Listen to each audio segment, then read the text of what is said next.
보면 이분이 민주당 쪽에서는 월성 원전 1호기에 대한 이 수사를 검찰이 강행한 것에 대해서 이것을 또 정치적인 편파적인 수사다라고 비판을 하고 있습니다. 이 부분에 대해서는 어떤 견해 갖고 계십니까?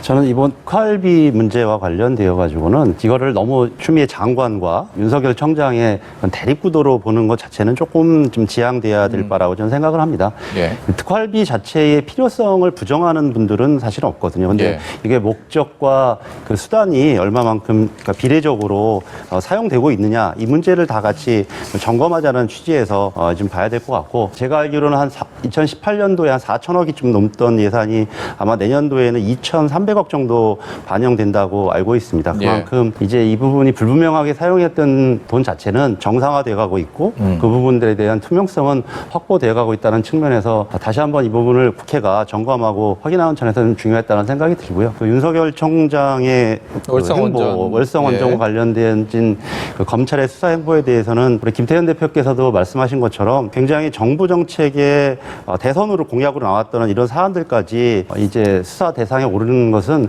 굉장히 위험스러운 전 행보라고 보여집니다. 저희 당의 동료 의원인 강병원 의원은 이런 얘기를 하셨어요. 어제 보니까 검찰의 당 대표냐 뭐 이런 표현까지 쓰셨는데 저는 더 자중자애하고 검찰총장의 직분에 좀 충실해야 될 필요가 있다고 생각합니다. 이 월성 1호기와 관련되어서는 뭐 이 자리에서 길게 논할 건 아니지만 예전에 박근혜 정부 당시에도 고리 1호기를 폐쇄했었고 여러 차례 폐쇄하는 것이 타당하냐 아니냐는 여러 가지 좀 정책적인 평가들이 있는 부분이라고 생각합니다. 근데 그런 부분을 수사로 무리하게 연결하고 있고, 그리고 마침내 대선 후보 뭐 여론조사 1위까지 뭐 현직에 계신 검찰총장이 오르신 상황에서 이런 수사를 통해서 현 정부를 겨냥하는 것은 매우 부적절하고 그 정치적인 의도도 우리가 충분히 있다. 추미애, 윤석열 이 두 대립각 속에서 둘 다 경질해라, 사퇴하라라는 얘기가 나온 상황. 어떻게 끝맺음을 해야 된다고 보시는지. 윤석열 총장이 스스로 자신의 진퇴를 좀 결정할 때가 왔다고 생각합니다. 여러 가지 정치적 행보들을 볼 때 현직에서 과연 많은 국민들이 편안하게 안심할 수 있는 것처럼 중립적으로 수사를 한다든지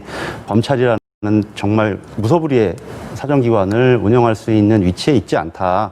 본인 스스로가 가치를 결정하고, 그리고 본인도 지난번 국정감사 답변에서도 얘기한 바가 있지 않습니까? 뭐 정치 문제에 대해서 질의했을 때 부인하지 않으셨어요, 명백하게. 그렇다면 이제는 그 시점이 왔다고 저는 개인적으로 생각합니다.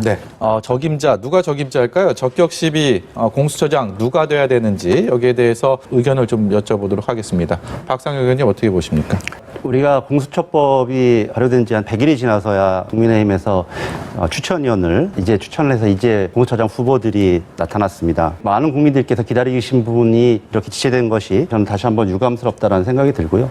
또 한편으로는 모 후보는 공수처 자체를 근본적으로 부정하는 분도 계시고, 또 한 분 같은 경우는 야당 이번 총선 후보에 후원회장을 맡으신 분도 있으세요. 지금 여러 가지로 야당에서 걱정하는 정치적 중립성, 편협 이런 부분들에 대해서 오히려 그런 것을 해칠 수 있는 부분이 있겠다라는 생각이 들고. 공수처장국 어떻게 예상하시는지요? 저는 뭐 안 될 거라고 가정하고 뭔가를 서로 책임을 지금 논하는 것은 적절치 않다고 생각이 들고요. 뭐 시간은 좀 늦었지만 위원회가 구성되어서 후보들이 추천이 되었습니다. 그래서 정해진 법에 따라서 대통령께 2명이 추천되었으면 하는 바람을 꼭 말씀드리고 싶습니다.